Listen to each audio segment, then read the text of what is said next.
At her graduation, my stepdaughter looked straight into the camera and said, "Thanks, Dad, for my engineering degree." But she wasn't looking at me. She was looking at her biological father, a man who hadn't paid a dime toward her education. I sat there, the man who had written a check for $65,000 just 1 week prior, and I felt my heart turn to stone. My wife squeezed my hand and whispered, "Don't you dare make a scene." I didn't say a word. I didn't scream. I simply stood up and walked away. But as I walked to the parking lot, I wasn't just leaving a ceremony. I was initiating a financial countdown that would leave them all wishing they had never underestimated Tom Bennett. Before I tell you how I turned their celebration into a nightmare, please hit that like button and subscribe to the channel. It helps me share more stories of how to stand up for yourself when family tries to walk all over you. Let me know in the comments what city you are watching from. My name is Tom Bennett. I am 70 years old, and for the last 40 years I have been a general contractor in Chicago. My hands are rough. My back aches every single morning when I wake up. I earned every single dollar in my bank account by waking up at 4 in the morning, hauling concrete framing houses in freezing winters and dealing with clients who wanted palaces on a pauper's budget. I know the value of a dollar because I have bled for most of them. When I married Linda 15 years ago, I thought I was finally getting the family life I had missed out on because I was too busy working. Linda was beautiful, charming, and she came with a 7-year-old daughter named Kayla. I loved that little girl. I treated her like she was my own flesh and blood. I paid for braces. I paid for ballet lessons. I paid for the first car. I never asked for a thank you. I just wanted to be the father figure she needed, especially since her real father, Gary, was a ghost who only appeared when he needed to borrow money. Fast forward to last Saturday. The University of Illinois Stadium was boiling hot. It was 90 degrees, and the humidity was thick enough to chew on. I was wearing my best navy blue suit, the one I save for weddings and funerals. I was sweating uncomfortable, and my knees were screaming at me from sitting on those hard plastic bleachers for 3 hours. But I didn't care. I was bursting with pride. Kayla was graduating with honors, an engineering degree. Do you know how hard that is? I was so proud. I kept thinking about the conversation we had had just last week at the kitchen table. Kayla had been crying about her student loans. She was worried about starting her life with debt. Linda had looked at me with those big, pleading eyes. Tom, Linda had said, "You have done so well with your investments. Can't we just help her start fresh? It is the only thing I will ever ask of you. I am a practical man. I don't like throwing money around." But I looked at Kayla, the girl I had raised, and I melted. I went to my study, took out my checkbook, and wrote a check for $65,000 to pay off the balance of her tuition and her student loans. $65,000. That is a retirement cabin. That is a luxury car. That is 5 years of peace of mind. But I handed it over because that is what a father does. So sitting in that hot stadium, I was waiting for my moment. Not for glory, just for a nod, a smile, an acknowledgement that we were a team. Then the moment arrived. Because Kayla was graduating near the top of her class, she was selected to give a short speech representing her department. The dean called her name. Kayla Bennett. She walked up to the podium. She looked beautiful in her gown. Her voice cracked a little as she thanked her professors. Then she took a deep breath and looked up at the section where we were sitting. I straightened my tie. I sat up a little taller. I was ready to catch her eye and give her a thumbs up. And then she said it. "I want to dedicate this degree to the most important man in my life," she said, her voice shaking with emotion. "To my father, Gary. Dad, you are my hero. You are the reason I am standing here today. Thank you for making my dream of becoming an engineer a reality. I love you, Dad." The giant screen in the stadium cut to a live feed of the audience. I expected the camera to find me. Instead, it panned 2 seats to my left. There he was, Gary. He was wearing a faded leather jacket that smelled like stale cigarettes, chewing gum with his mouth open. He stood up, throwing his arms in the air like he had just scored the winning touchdown in the Super Bowl. He was beaming. He was blowing kisses to the crowd. I sat there frozen. The applause was deafening. People around us were clapping, looking at Gary with admiration, thinking, wow, what a supportive father. I felt like I had been punched in the gut. Actually, a punch would have hurt less. This was visceral. It was a physical sickness that started in my stomach and shot up to my throat. I looked at the checkbook in my mind. $65,000. Gary hadn't paid for a single textbook. He hadn't paid for a meal plan. He hadn't even sent a birthday card for the last 3 years, unless it included a request for a loan. I turned to look at Linda. Surely she saw how insane this was. Surely she was embarrassed. But Linda wasn't looking at me. She was clapping. She was smiling at Gary. When she finally noticed me sitting there like a stone statue, her smile faltered for a fraction of a second. She leaned in close, her fingernails digging into my wrist. Her voice dropped to a hiss that only I could hear. "Tom, stop it," she whispered. "Fix your face."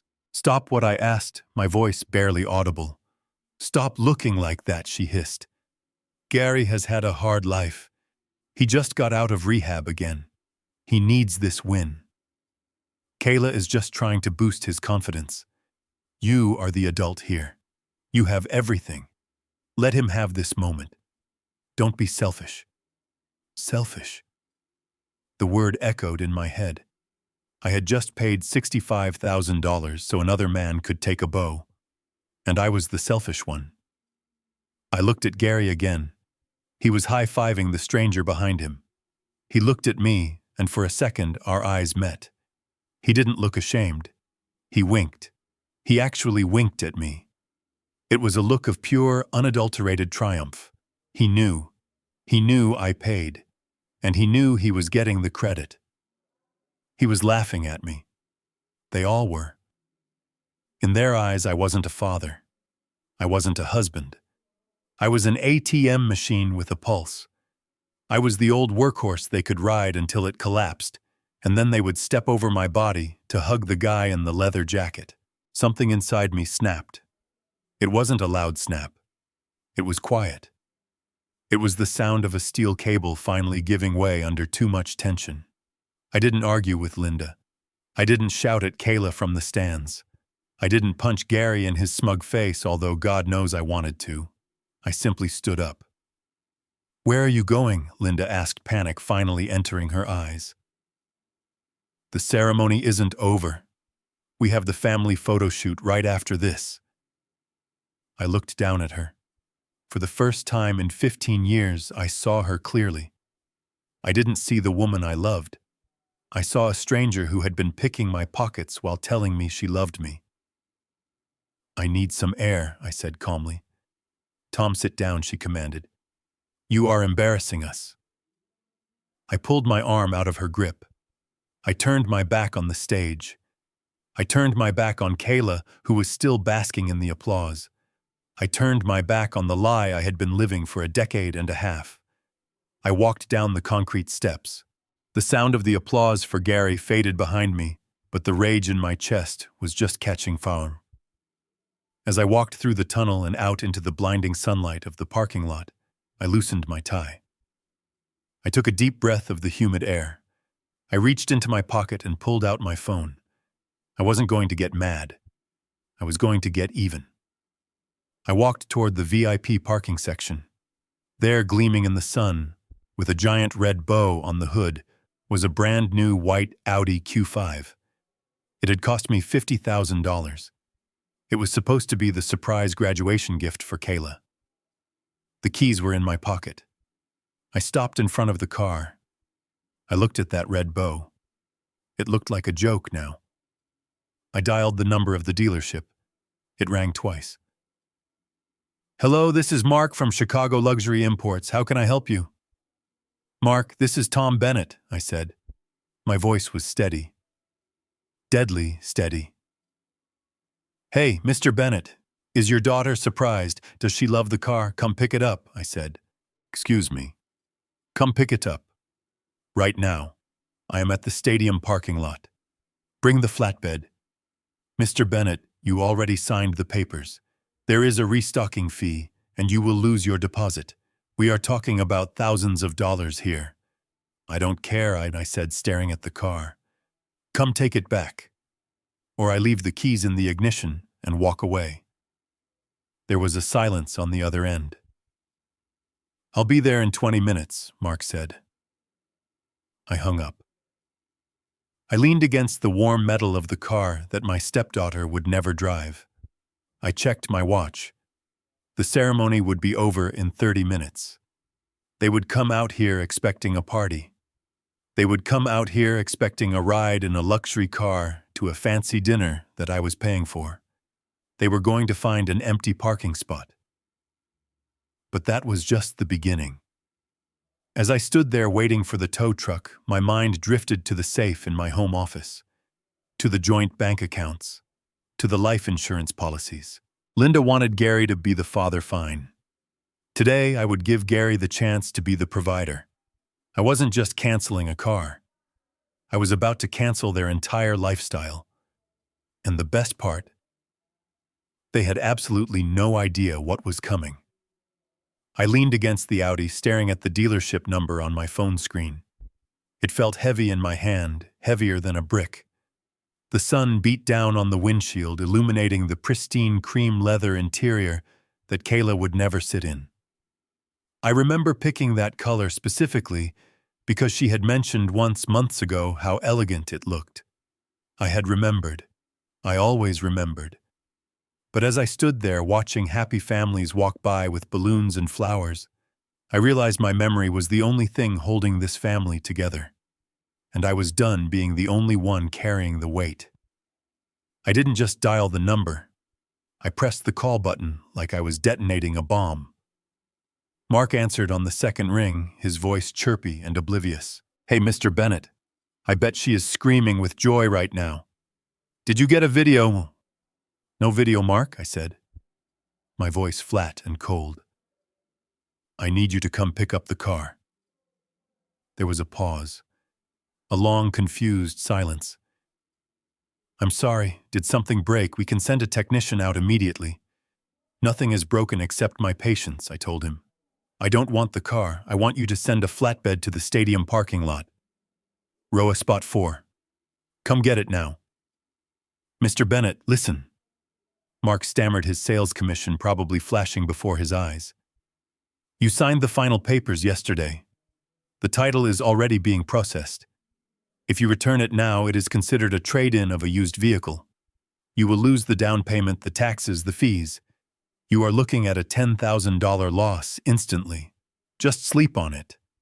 I don't need to sleep on it, I said, watching a group of graduates throwing their caps in the air. $10,000 is a cheap price to pay for clarity. If you aren't here in 30 minutes, I am leaving the keys on the tire and walking away. Whatever happens to it after that is your problem. I hung up before he could argue further. I walked around to the front of the car. The giant red bow satin and shiny mocked me. I grabbed it with both hands. It made a sharp tearing sound as I ripped it off the hood. I didn't gently place it on the ground. I walked over to a nearby trash can overflowing with empty soda cups and celebratory confetti, and I stuffed the bow deep inside. It felt good. It felt like the first honest thing I had done in years. I didn't wait for the tow truck. I texted Mark the location of the keys hidden inside the gas cap door, and I called an Uber. I wasn't going to drive them home. I wasn't going to be their chauffeur anymore. When I got back to the house, it was quiet. But not for long. About an hour later, Linda's SUV pulled into the driveway. I was sitting in my recliner in the living room, a book open on my lap that I wasn't reading. I heard car doors slam. I heard angry footsteps. They didn't come in laughing. They came in storming. Linda was the first one through the door, her face flushed with embarrassment and rage. Tom, what the hell is wrong with you? She screamed, throwing her purse on the sofa. Do you have any idea how stupid we looked? Everyone was taking pictures, and you just walked off. Gary had to drive us home in his rental because you vanished with the car keys. Gary walked in behind her, shaking his head like a disappointed parent. Not cool, Tom. Not cool. This was Kayla's big day. You made it all about you. And then came Kayla, my stepdaughter, the girl I had taught to ride a bike. She was still wearing her graduation gown, but it was unzipped, flapping open as she marched toward me. Her eyes weren't filled with apology. They were filled with indignation. "Where is my gift?" she demanded. "Mom said you got me a surprise." We looked all over the parking lot. "Where is it?" I closed my book slowly. I looked at the three of them. A united front. The mother, the daughter, and the deadbeat hero. "There is no gift," I said calmly. "What do you mean there is no gift?" Kayla scoffed, crossing her arms. "You promised.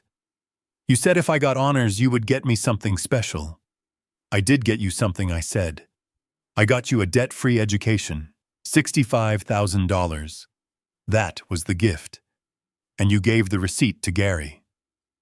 "Oh my God, are you still on about that?" Kayla rolled her eyes, a gesture so disrespectful it made my jaw clench. "It is just money, Tom. That is all you care about. You think you can buy love." I stood up then. My knees cracked, but I stood tall. "It is not about buying love, Kayla. It is about respect. I paid for your future, and you thanked a man who hasn't paid child support since 1998. "That is low," Gary chimed in, stepping forward. He puffed out his chest, trying to look intimidating in his leather jacket. "I have given her things money can't buy. Guidance, spirit, soul. You wouldn't understand that, old man. You are just a wallet with legs."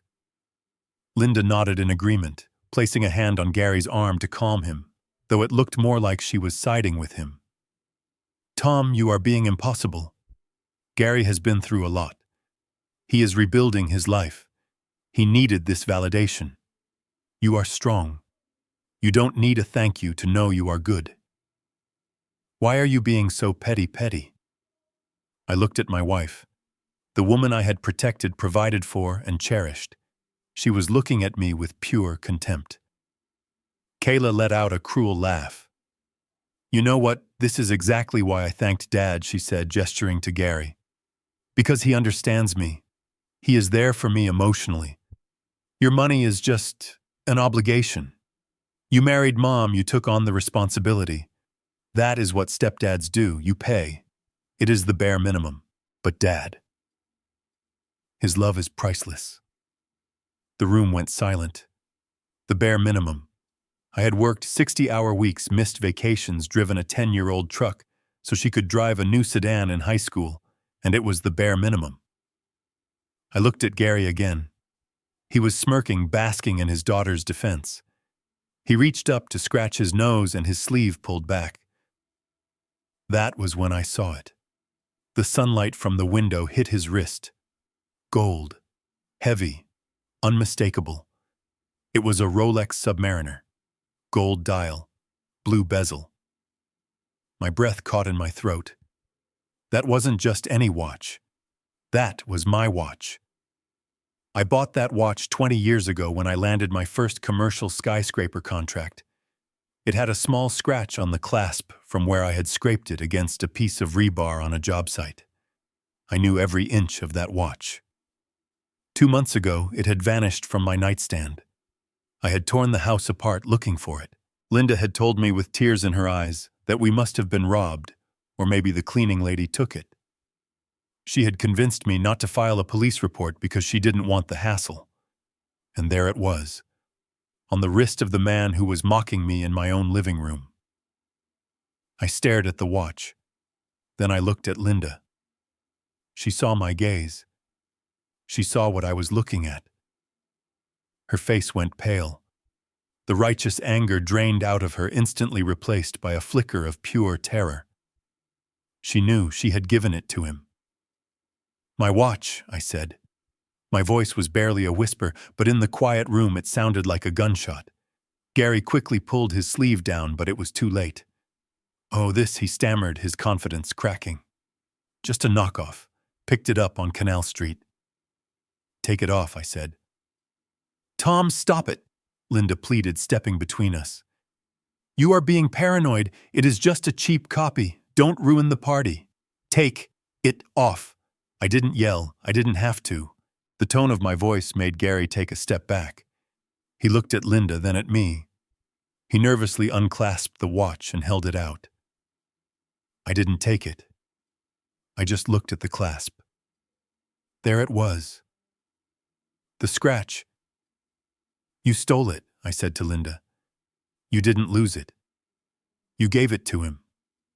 "I borrowed it." Linda shrieked, her voice shrill and desperate. "He needed something nice to wear for the graduation.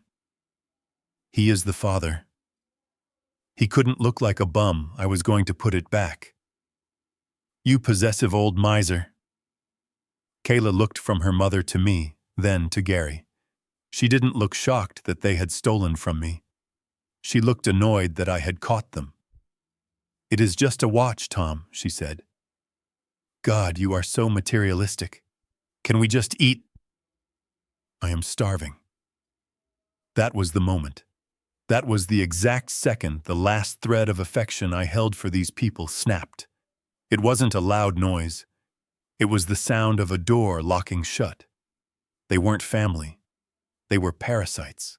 And not only were they feeding off me, but they were also cannibalizing my history, my hard work, my dignity to feed their own egos. I looked at Linda. I looked at the daughter I had raised. I looked at the man wearing my life's achievement on his wrist. "Enjoy your dinner," I said.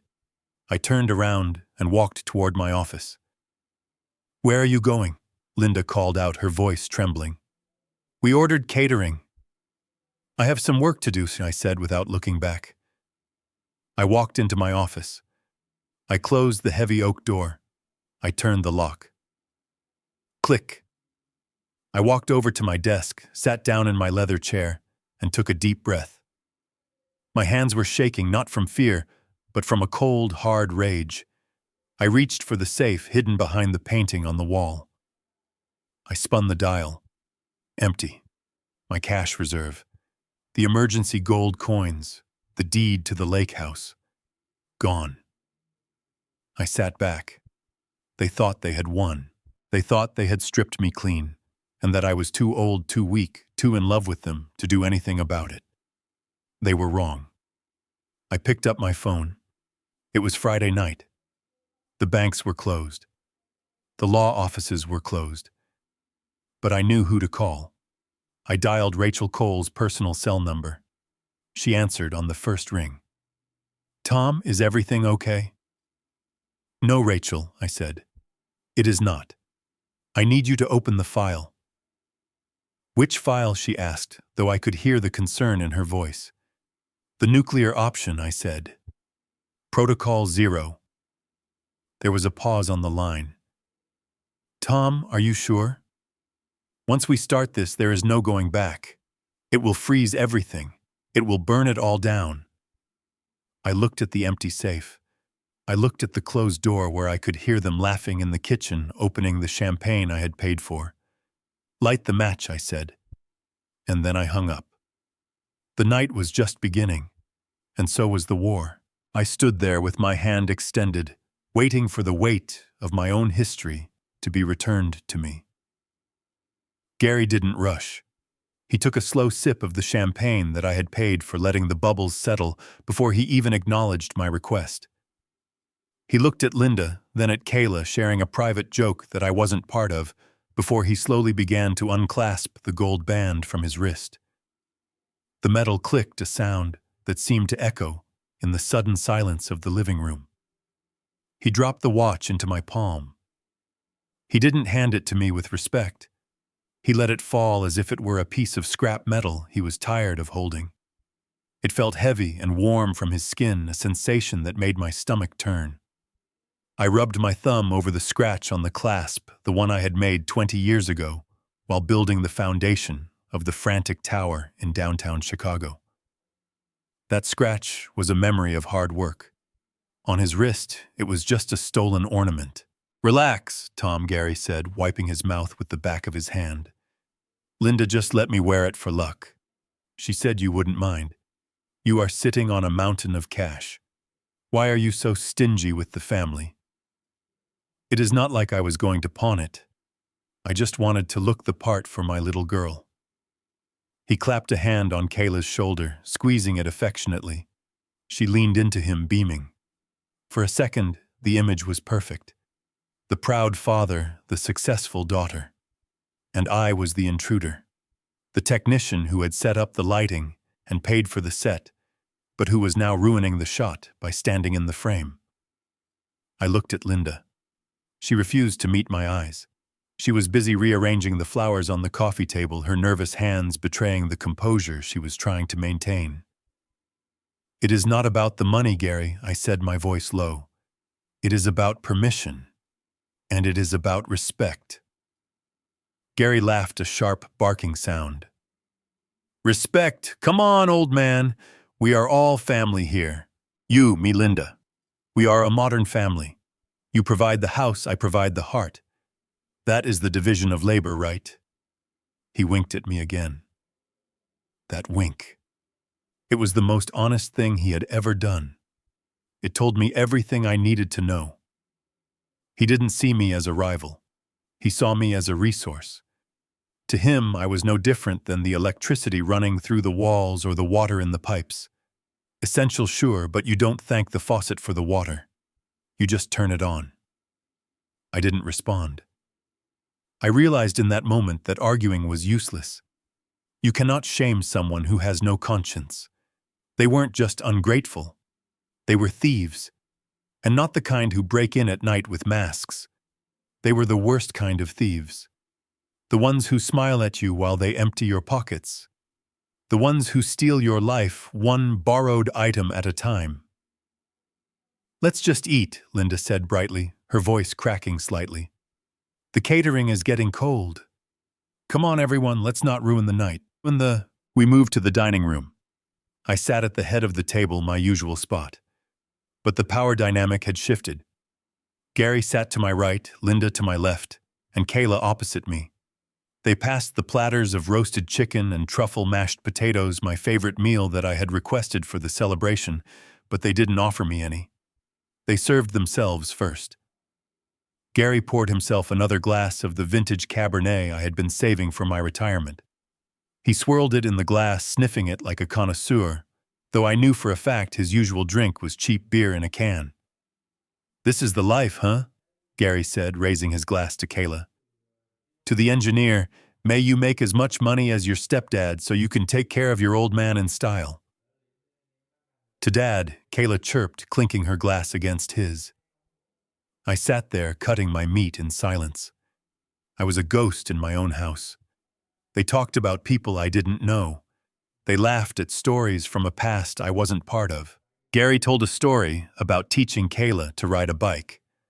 A story I knew was a lie, because I was the one who had run behind her holding the seat for 3 weekends in a row until my back seized up.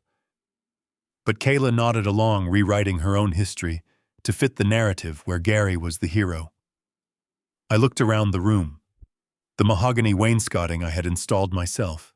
The chandelier I had picked out with Linda on our 5th anniversary. The painting over the mantel that we bought in Paris. It all felt alien. It was just a stage set now, and the actors were waiting for the director to die so they could sell the props. I couldn't take it anymore. The sound of their laughter was physically painful, like a migraine drilling into my temples. I placed my fork down on the china plate with a deliberate clatter. "I am not hungry," I said. "Oh, don't be a baby, Tom," Kayla said, her mouth full. "Just because you didn't get a shout-out doesn't mean you have to pout." I stood up. I didn't look at them. I walked out of the dining room, down the hallway that was lined with family photos. I noticed something I hadn't seen before. In the most recent photo taken last Christmas, I was standing in the back, slightly out of focus. Linda and Kayla were in the front, vibrant and sharp. I had paid for the photographer, but I was just the background scenery. I reached my study and closed the door.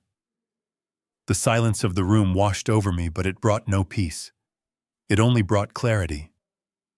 The interaction about the watch had triggered an alarm in my brain, a primal instinct that I hadn't felt since my days working on dangerous construction sites. The feeling that the ground was unstable, that something was about to collapse. I walked over to the large oil painting of the Chicago skyline that hung behind my desk. I swung the frame open, revealing the wall safe. My hands were steady now, cold and steady. I spun the dial, left to 30, right to 15, left to 40. The mechanism clicked. I pulled the heavy steel handle and swung the door open. My heart stopped. It wasn't just the cash. I knew the cash would be gone. But the safe was stripped. The deed to the house, gone. The titles to my trucks, gone. The life insurance policies, gone. My will, gone. I reached inside, my fingers brushing against the cold metal of the empty shelf. There was nothing left, not a single piece of paper. I felt a chill run down my spine that had nothing to do with the air conditioning. This wasn't just greed. This wasn't just Kayla wanting a new car, or Gary wanting a watch. This was a systematic erasure. They hadn't just stolen my valuables. They had stolen my leverage. I realized with terrifying clarity why Linda had been so insistent on me not checking the safe, why she had tried to distract me with the party. They were moving assets. They were preparing for something. I thought about the conversation I had overheard earlier, the whispers about me being old and confused. If the deed was gone, it meant they were trying to transfer it, or sell it. But they couldn't do that without my signature. Unless I wasn't able to sign. Unless I was declared incompetent. The realization hit me like a physical blow. They weren't just waiting for me to die. They were planning to bury me while I was still breathing. I wasn't safe in this house. The lock on my office door suddenly felt very flimsy.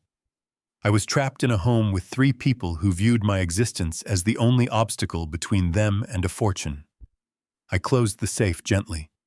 I didn't slam it. I couldn't let them know I knew. I sat down in my chair, staring at the closed steel door. I needed to think. I needed a plan. And I needed it fast, because the sharks weren't just circling anymore. They were already in the water with me. The glow of the computer monitor was the only light in the room. It cast long, sharp shadows across the mahogany desk, making the empty space where my family photos used to sit look even more desolate. The house was quiet now. The clinking of silverware and the fake laughter from the dining room had finally ceased. I could hear the faint hum of the refrigerator downstairs and the settling of the foundation sounds I had listened to for 30 years. But tonight, they sounded different. They sounded like the ticking of a clock. I looked at the digital clock in the corner of my screen. 2:13 in the morning. My eyes were burning gritty from exhaustion and the strain of staring at spreadsheets, but sleep was impossible. My mind was racing too fast. I had spent the last 2 hours doing something I hadn't done in years. I was auditing my own life. I had logged into the primary joint checking account. This was the account I used to pay the bills, the mortgage, the insurance. It was the account Linda had full access to for household expenses. I had always trusted her. I never hovered over the statements because I believed that after 15 years of marriage, I didn't need to be a forensic accountant in my own home. I was a fool. I scrolled down to the transaction history for last month. My finger hovered over a debit for $15,000.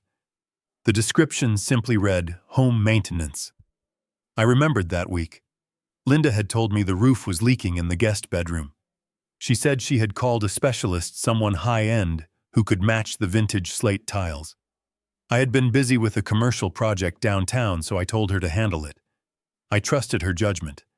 I clicked on the transaction details to view the cleared check image. I expected to see the name of a roofing company, maybe Windy City Roofers or Chicago Slate and Tile. Instead, the check was made out to GLP Consulting. I frowned. That didn't sound like a roofer. I opened a new tab and typed the company name into the state business registry. It took me 3 minutes to find the filing. GLP Consulting. Registered agent Gary Lee Peterson. The room seemed to drop 10 degrees. Gary. There was no roof leak. There never was. I realized now why Linda had kept the door to the guest room closed for a week, telling me not to go in there because of the dust. She wasn't keeping the dust in. She was keeping me out so I wouldn't see that the ceiling was perfectly dry. I had paid $15,000 to the man who was currently sleeping in my guest room, the man who had mocked me for being a wallet with legs. They had funneled my money directly into his pocket, under the guise of home repair. It was money laundering, plain and simple. And Linda was the architect. I felt a wave of nausea, but I forced myself to keep clicking. I needed to see the full extent of the rot. I switched to the credit card statements, specifically the card I had given Kayla. It was a platinum card with a high limit intended for textbooks, emergency travel, and school supplies. I had always paid the balance in full every month without looking closely at the itemized list. I just assumed a grand here or there was for expensive engineering books or a new laptop. I pulled up the statement from last month. This was the week of her final exams. I remembered it vividly because Kayla had called us crying, saying she was so stressed she couldn't eat, that she was pulling all-nighters in the library. I had felt so bad for her that I sent her an extra $500 for food delivery so she wouldn't have to cook. I looked at the charges. May 12th, the day she was supposedly studying for her structural engineering final. Charge Grand Velas Resort, Los Cabos, Mexico, $3,000. May 13th. Charge El Squid Row Nightclub, $500. May 14th. Charge Cabo Adventures Dolphin Swim, $400. May 15th. Charge Sephora Duty Free, $800. I scrolled down the numbers, blurring together. Airline tickets, VIP bottle service, spa treatments. In total, she had spent $8,000 in 5 days. She wasn't in the library. She wasn't stressed. She was drinking margaritas on a beach in Mexico, laughing with her friends, probably toasting to the stupid old man who was footing the bill.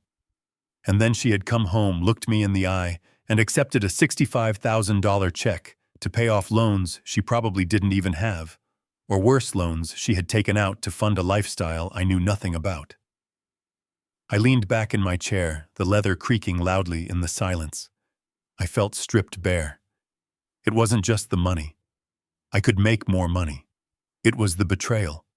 It was the realization that every tear, every hug, every crisis I had solved for them was a fabrication. I was living in a play, and I was the only one who didn't know the script. Suddenly, a soft knock on the door broke my concentration. I didn't jump. I calmly minimized the browser window, leaving just a blank desktop background of a mountain range. "Come in," I said. The door opened and Linda slipped inside. She was wearing her silk robe, the peach-colored one I had bought her for her birthday. Her hair was down and she had wiped off her makeup. She looked softer, more like the woman I thought I had married. But now when I looked at her, I didn't see my wife. I saw the business partner of GLP Consulting. "You are still up?" she asked gently, walking over to the desk. She placed a hand on my shoulder. Her touch used to comfort me. Now it felt like a branding iron. "Just clearing some emails," I said, keeping my voice neutral. My eyes stayed on the screen. "Tom, about earlier," she started, her voice dropping to that low, persuasive register she used when she wanted something. "I am sorry if you felt left out. Truly, it has been an emotional day. Gary can be overwhelming. But he is leaving soon. We will get back to normal." I didn't say anything. I just waited. I knew there was a reason she was here at 2 in the morning. Linda never apologized unless it was a prelude to a request. She moved her hand from my shoulder to the back of my neck, massaging the tense muscles. "I was thinking," she said softly. "Since Kayla is graduating and starting her new life, maybe we should think about her future security. You know that vacation home in Lake Geneva? The one we hardly use anymore?" I stiffened. That house was my sanctuary. It was the one place I went to fish, to think, to escape the noise of the city. "What about it?" I asked. Well, Linda continued, her fingers digging in a little harder. "It would be such a wonderful gift to transfer the deed to her name. Just so she has an asset, a safety net. You know how hard the housing market is for young people. It would show her that you really do care despite what happened today. It would bridge the gap, Tom. It would make us a family again." I almost laughed. It took every ounce of self-control I possessed not to spin around and show her the bank statement for the roof repair. She didn't want a safety net for Kayla. She wanted the asset out of my name. She was liquidating me, piece by piece. First the cash, then the cars, now the real estate. She stood there waiting for my answer, expecting me to melt like I always did, expecting the checkbook to open. I slowly turned the chair to face her. I looked her dead in the eye. I didn't blink. "That is an interesting idea, Linda," I said. "Let's talk about the paperwork tomorrow. I am too tired to think about deeds tonight." She smiled a victory smile she tried to hide behind a mask of relief. "Of course, honey. Get some rest. You look exhausted. We can handle everything in the morning. I will call the lawyer to draft it up." She leaned down and kissed me on the forehead. It felt like the kiss of Judas. "Good night, Tom," she whispered. She turned and walked out of the room, closing the door softly behind her.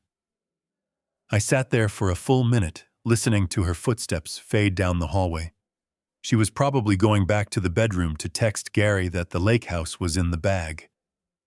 I turned back to the computer. I didn't reopen the bank tabs. I didn't need to see any more numbers. I had seen enough. I picked up my phone. My thumb hovered over Rachel Cole's contact. It was late. Most lawyers would be asleep. But Rachel wasn't most lawyers. She was a pit bull in a skirt, the kind of attorney you hired when you wanted to scorch the earth. I typed the message. My fingers were steady now. "Rachel, activate Protocol 0. I want to check everything, freeze the accounts, audit the trusts, and get the paperwork ready for the transfer we discussed 5 years ago.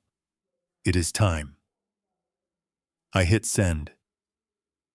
The little swoosh sound of the message sending was the most satisfying sound I had heard all day. I put the phone down. I wasn't the victim anymore. I was the plaintiff, and court was about to be in session. The morning sun filtered through the blinds of the kitchen, casting long, striped shadows across the granite island where I sat. It was 8 o'clock on a Saturday. Usually this was the time I would be making pancakes, flipping them onto plates, while Linda organized the weekend schedule, and Kayla slept in until noon. But today, the stove was cold. The refrigerator was closed. I was sitting alone with a black coffee, staring at the steam rising from the mug. It was the only warmth in the entire house. I had been up since 5 in the morning. While they slept dreaming of trips and luxury, I had been on the phone with the automated banking systems. I had been on the secure portal of the car dealership. I had been busy. Now I was just the spectator waiting for the show to begin. I didn't have to wait long. Kayla was the first to come down. She breezed into the kitchen, her mood completely reset from the tension of the previous night. That was the thing about Kayla. She had an incredible ability to ignore reality as long as it didn't affect her comfort. She was wearing a silk robe and holding her laptop, her face glowing with the light of the screen. "Morning," she mumbled, not even looking at me. She went straight to the refrigerator, grabbed a bottle of expensive sparkling water, and flopped onto the sofa in the adjacent living area. "I am finally doing it," she announced to the room, though I was the only one there. "I am booking the Greece trip. Santorini. 5 stars. The girls are going to flip when they see the villa I found. It has a private infinity pool." I took a sip of my coffee. It was bitter just the way I liked it. I didn't say a word. I just watched her fingers fly across the keyboard. She was clicking, scrolling, planning a $10,000 vacations on a card that I paid off every month. "Mom said you were just grumpy yesterday because of the heat." Kayla continued, her eyes glued to the screen. "So I am not going to hold a grudge. We can do a celebratory dinner when I get back. Maybe at Gibson's." She hit the enter key with a flourish. I watched her face. I saw the smile. Then I saw the confusion. Then the frown. "What the hell?" she muttered. She typed something again. She clicked the mouse harder, as if physical force could push the digital transaction through. "Mom," she yelled, her voice echoing up the stairs. "The internet is acting weird." Linda came down a moment later. She was dressed in her yoga gear, looking fresh and composed. She walked over to me first, placing a hand on my shoulder. It was a tentative touch, testing the waters. "Good morning, Tom," she said softly. "I hope you slept well. I told Gary to keep it down last night. He slept on the couch." I didn't look up from my coffee. "I slept fine," I said. Linda hesitated, sensing the wall I had put up, but she was distracted by Kayla's groaning from the sofa. "What is it, honey?" Linda asked, walking over to her daughter. "The card isn't working," Kayla whined. "I am trying to book the flights and the villa deposit. It keeps saying transaction declined. Refer to issuer. It is so embarrassing. What if the prices go up while I am dealing with this?" Linda sighed, shaking her head.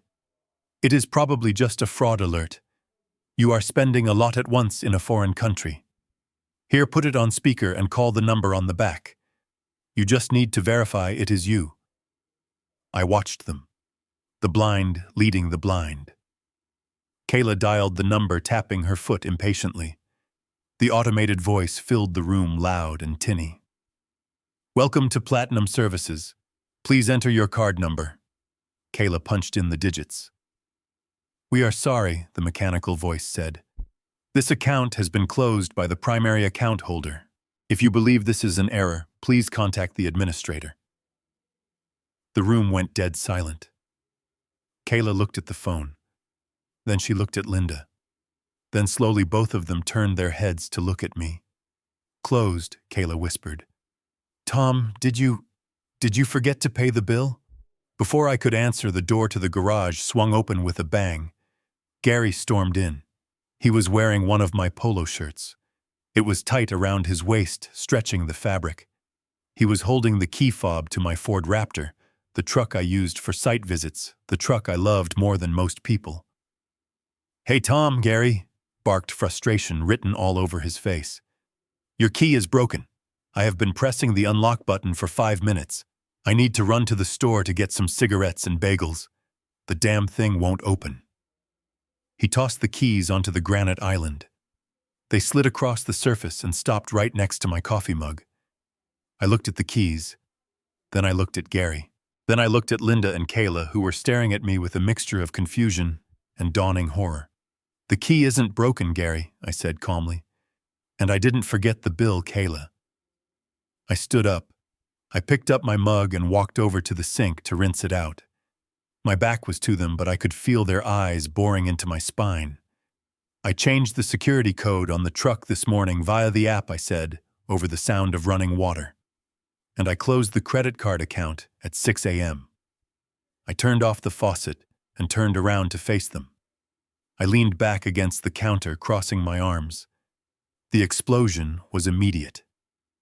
"Are you insane?" Kayla shrieked, jumping up from the sofa. "You closed the account? I have pending charges. I have subscriptions. I was about to book my trip." Linda marched toward me, her face flushing a deep, ugly red. Tom, what is the meaning of this? You can't just cut off her card without warning. She is traveling. She needs that money for safety. It is not her money. Linda, I said. It is my money. And she isn't traveling. Not on my dime. Gary stepped forward, trying to look menacing in my borrowed shirt. This is low, Tom. Even for you. You are going to strand the kid because you got your feelings hurt yesterday. Because she didn't thank you in a speech. You are a petty small man. Linda latched onto that. Yes. That is exactly what this is. You are punishing her. You are throwing a tantrum because you didn't get the applause you wanted. You are holding money over our heads to control us. It is abusive, Tom. It is financial abuse. The accusations flew at me like darts. Petty, small, abusive, controlling. Words they used to manipulate me into opening the wallet again. Usually it worked. Usually I would cave because I didn't want to be the bad guy. But today the words didn't sting. They just bounced off. I waited for them to finish. I waited for Kayla to stop crying about her lost villa. I waited for Linda to stop gaslighting me about my own generosity. When the noise finally died down, leaving only the heavy breathing of 3 entitled people, I spoke. I am not punishing anyone, I said. My voice was steady. It was the voice I used when I fired a subcontractor for stealing copper wire. I looked at Kayla. Yesterday, you stood on a stage and told the world the truth. You said Gary was your hero. You said he was the reason you succeeded. You said his support was what mattered. I turned to look at Gary. He shifted his weight, suddenly uncomfortable under my gaze. I thought about it all night, I continued. And I realized you were right. I have been standing in the way.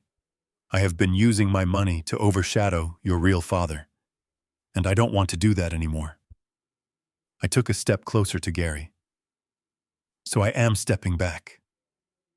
I am giving you the opportunity to be the hero, Gary. I pointed to Kayla's laptop. She wants to go to Greece. It is about $10,000 for the package she wants. Why don't you pull out your credit card and book it for her, show her that your support is real? Gary blinked. He looked at Kayla, then back at me. He stammered, looking for an exit. My cards are... I am moving assets around right now. The liquidity is tight until next month. I nodded sympathetically. Of course. Well, what about the bagels you wanted to drive to the store? My truck is locked, but you have legs. Or maybe you can call an Uber. Oh, wait.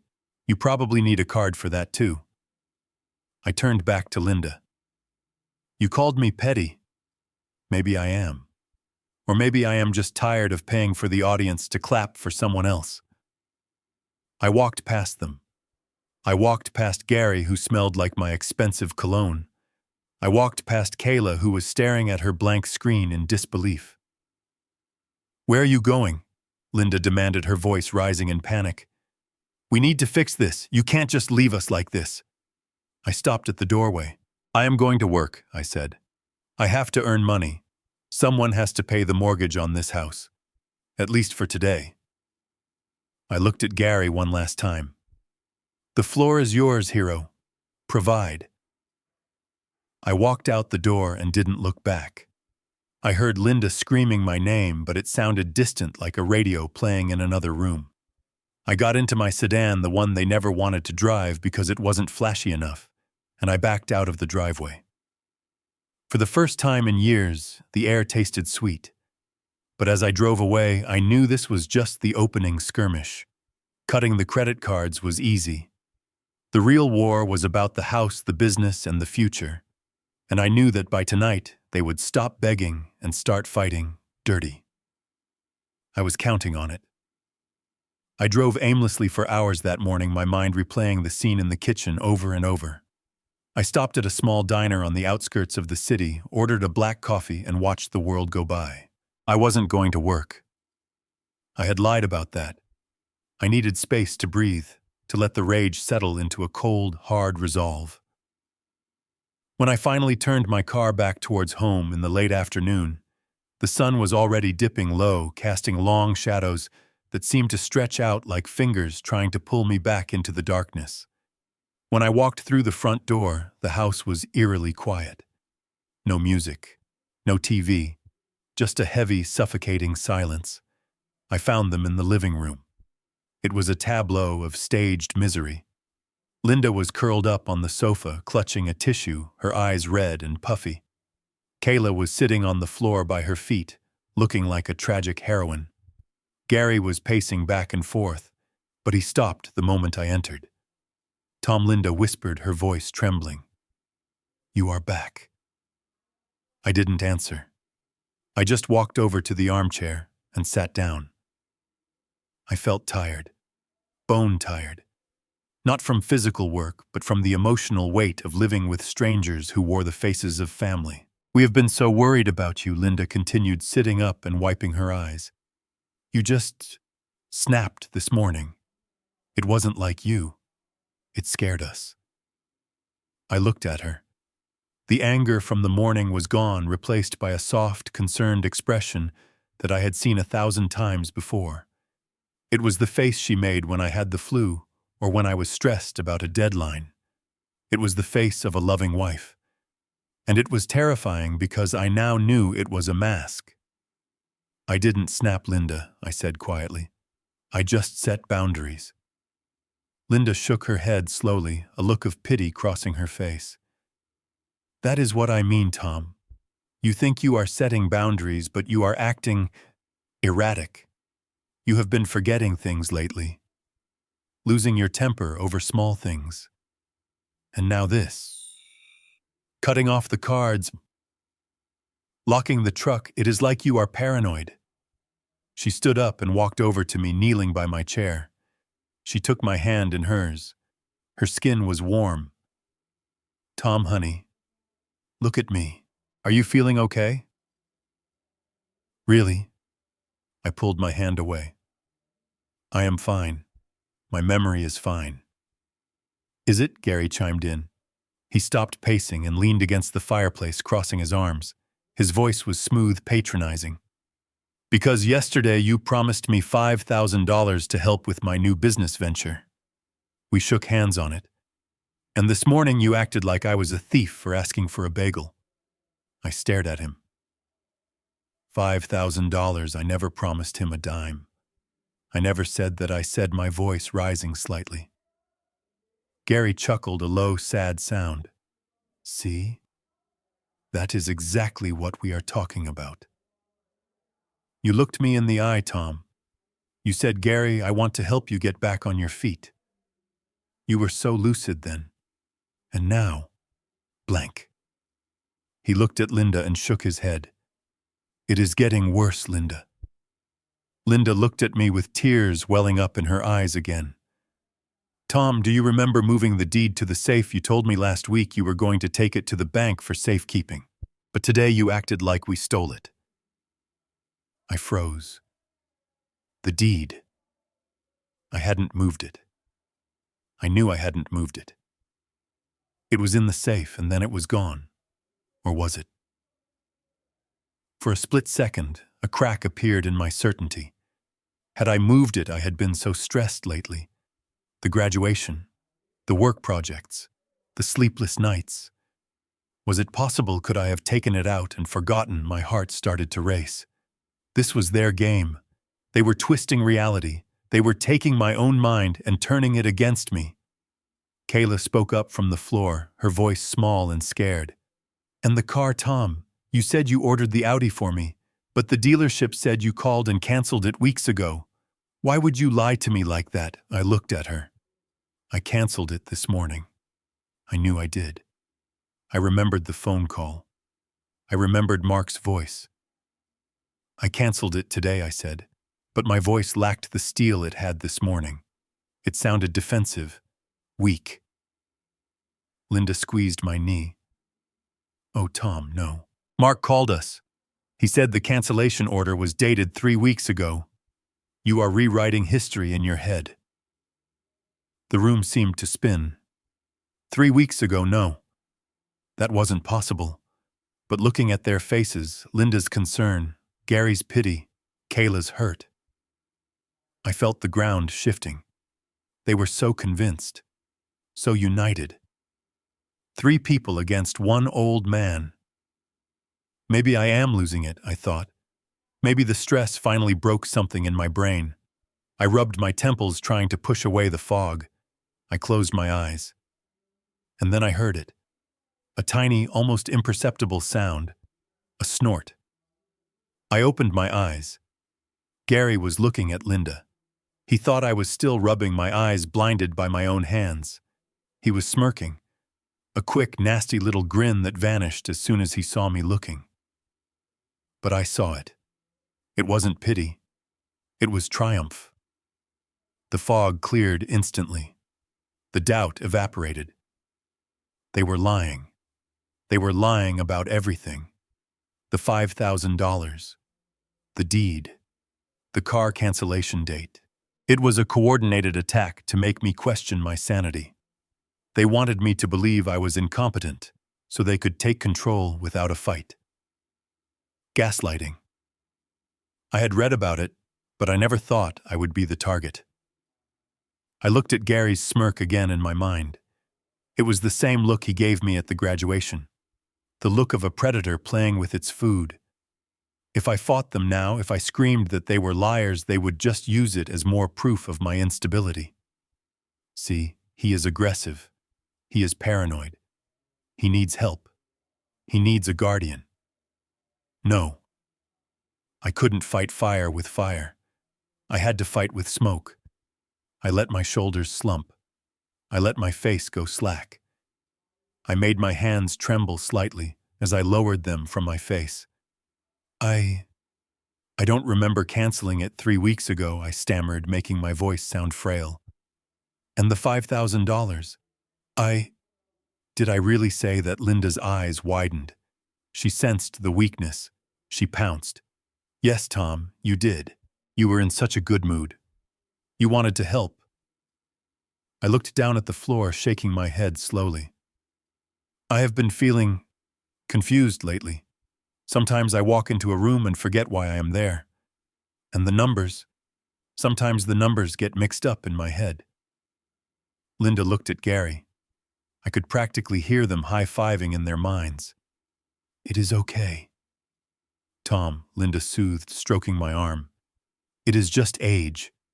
It happens. We are here to help you. You don't have to carry all this burden anymore. We can manage the details. You just need to rest. Gary stepped forward, his voice oozing fake sympathy. Yeah, Tom. Don't worry about the money. I can handle the finances for a while. Just until you get your head straight. We don't want you making any more mistakes. I looked up at them. I made my eyes look watery and scared. Maybe you are right, I whispered.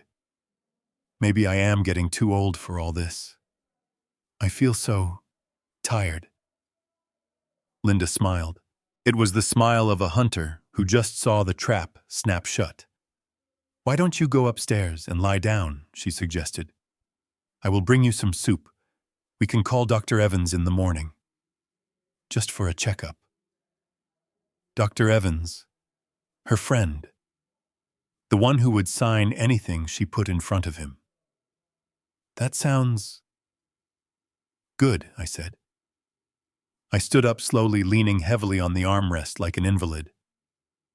I shuffled toward the stairs. I could feel their eyes on my back. They weren't looking at a husband or a father. They were looking at a broken ATM machine that they were about to crack open. I walked up the stairs, one heavy step at a time. When I reached the landing, I paused. I heard Gary whisper loudly enough to Carrie. That was easier than I thought. He is cooked.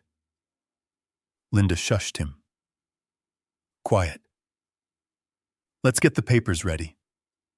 I went into my bedroom and closed the door. I didn't lie down. I walked silently into the bathroom and turned on the shower to create white noise. Then I pulled out my burner phone, the one I had bought at the gas station on my drive today. They thought the lion was dying. They didn't know he was just playing dead to lure the hyenas within striking distance. I typed a text to Rachel. They took the bait. They think I am senile. They are bringing the doctor tomorrow. Get the camera crew ready. And bring the police. I stared at the mirror. The man looking back wasn't confused. He wasn't frail. His eyes were burning with a cold, hard light. I am not old, I whispered to my reflection. I am just getting started. The next morning, I didn't get out of bed. I stayed under the heavy quilt staring at the ceiling fan as it spun slowly round and round like the thoughts in my head. I had told Linda I felt weak, dizzy, like the room was tilting. She had brought me tea with too much honey and a smile that didn't reach her eyes. Now the house was quiet again, but it wasn't empty. I could feel the vibrations of their movements downstairs, the subtle tremors of a conspiracy in motion. I reached under my pillow and pulled out my phone. I opened the app connected to the new security cameras I had installed inside the smoke detectors 3 days ago. They were high-definition, audio-enabled, and completely invisible. I put in my earbuds, turning the volume up to maximum. The screen flickered to life. The living room. Linda was there, pacing back and forth in front of the fireplace. She was on the phone, her voice tight and urgent. Gary was sitting on the sofa eating an apple with a loud crunching sound that grated on my nerves even through the digital feed. Yes, David. I know it is short notice, Linda was saying into the phone. But the decline has been rapid. Yesterday he didn't even recognize his own truck. He was rambling about people stealing from him. It is classic dementia, isn't it? She paused, listening to the voice on the other end. David. Doctor. David Evans. I knew him. He was an old friend of Linda's from college, a man she had dated before she met me. A man whose medical practice I had helped keep afloat with a loan 10 years ago. Linda continued, her voice dropping to a conspiratorial whisper. Look, David, I am scared for him, and for us. He is making reckless financial decisions. He closed credit cards. He is threatening to give money away to strangers. I need to protect the estate, for his sake. She walked over to the window, looking out at the driveway. I need you to come over tonight for dinner. Just a casual visit. Assess him. And if you see what I see, can you sign the competency evaluation? I have the conservatorship papers drafted. I just need a medical professional to certify that he lacks the capacity to manage his own affairs. I lay in my bed, my body rigid. Conservatorship. The word tasted like ash in my mouth. It was the legal equivalent of a straitjacket. If they succeeded, I would lose the right to sign checks to sell property to make my own medical decisions. I would become a child in the eyes of the law, and Linda would be my warden. Gary spoke up, his mouth full of apple. Tell him to hurry up. If the old man kicks the bucket before we get the signature, it goes to probate court. That takes months, and the taxes will kill us. We need to transfer the assets while he is still breathing, but officially crazy. That way, it is a gift, not an inheritance. Linda waved her hand at him to be quiet, but she didn't disagree. She nodded into the phone. Exactly, David. It is an emergency. We need to secure the house and the liquid assets before he does something irreversible. Tonight at 7, perfect. Thank you, David. You are a lifesaver. She hung up the phone and turned to Gary. Her face wasn't worried anymore. It was cold, calculating. He is coming, she said. Get the papers ready. And make sure Kayla knows the script. She needs to cry a little when David gets here. Talk about how confused Tom has been. Gary laughed, tossing the apple core into the fireplace. Don't worry, babe. We got this. By tomorrow morning, you will have power of attorney. We can sell the lake house by Friday and get that boat I was looking at. I took the earbuds out. The silence in my bedroom was deafening. My heart was pounding, a slow, heavy rhythm against my ribs. Thump, thump, thump. It wasn't fear anymore. Fear is what you feel when you don't know what is coming. This was something else. This was the cold, hard clarity of a soldier who sees the enemy's position on the map. They weren't just greedy. They were predators. They were plotting to strip me of my civil rights, to turn me into a prisoner in the home I had built with my own hands. They were willing to label me insane to destroy my reputation and my freedom just to buy a boat and a villa in Greece. I sat up. The dizziness I had feigned was gone. In its place was a sharp, crystalline focus. I looked at the phone in my hand. The recording was saved to the cloud. I had the evidence. Conspiracy to commit fraud. Elder abuse. It was all there, recorded in high definition. But I wasn't going to call the police yet. Not now. If I called them now, it would be a he said, she said situation. Linda would play the concerned wife. Dr. Evans would claim he was just doing a consultation. They might talk their way out of it. No. I needed to let the trap snap shut. I needed Dr. Evans to come here. I needed him to put his pen to that paper. I needed them to commit the act. I got out of bed and walked to the mirror. I looked at my face. I looked at the wrinkles, the gray hair, the eyes that had seen 70 years of life. They saw an old man, a victim, a target.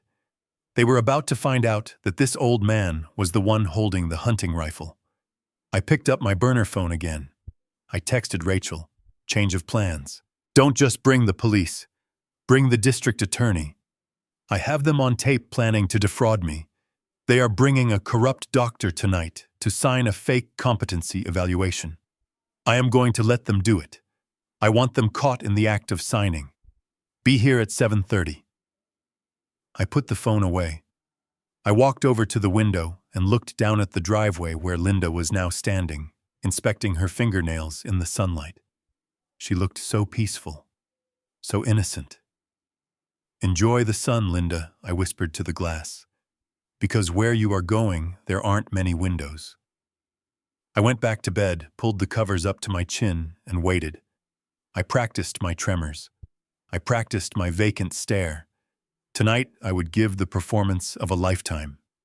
And it would be the last performance they would ever see. I waited until the house was silent, until the rhythmic snoring from the living room told me that Gary was asleep, and the light under the bedroom door faded to black, signaling Linda had finally gone to bed. I didn't take my truck. They might hear the engine.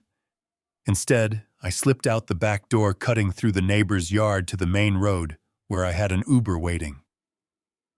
I felt like a fugitive in my own neighborhood, crouching behind hedges I had planted 10 years ago, dodging motion sensor lights I had installed for safety. The irony wasn't lost on me.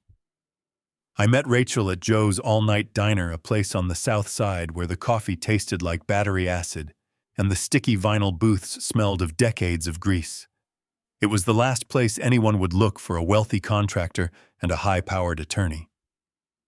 Rachel was already there, tucked into a corner booth, looking severely out of place in her tailored blazer amidst the truck drivers and night shift workers. She didn't have a coffee cup in front of her. She had a thick manila envelope. "Tom," she said as I slid into the booth opposite her. "You look terrible." "I feel worse," I admitted, signaling the waitress for a black coffee. "Did you find it?" Rachel tapped the envelope. It wasn't hard. Your house guest isn't exactly a mastermind. He left a digital trail a mile wide. She opened the folder and spread out a series of photographs and bank statements. The top photo showed Gary leaving a nondescript building in an industrial park, looking over his shoulder, his face pale and sweaty. "Gary didn't come back for Kayla," Rachel said, her voice low and serious. "And he didn't come back for Linda's affection. He came back because he is running for his life." I looked at the documents. There were copies of promissory notes, threatening emails, and a police report from Nevada. "He has a gambling problem, Tom. A massive one. He owes $150,000 to a private lending outfit in Las Vegas. These aren't banks. They are the kind of people who don't send overdue notices. They send guys with baseball bats. He has missed 3 payments. They have put a bounty on him. He is hiding out in your house because he thinks you are his piggy bank. He plans to use the conservatorship to access your liquid assets, pay off the sharks, and disappear again. I stared at the numbers. $150,000. It was a staggering amount of money to blow on cards and dice. But what made my blood boil wasn't the waste. It was the calculation. He had looked at my family, at the life I built, and saw nothing but a way to save his own skin.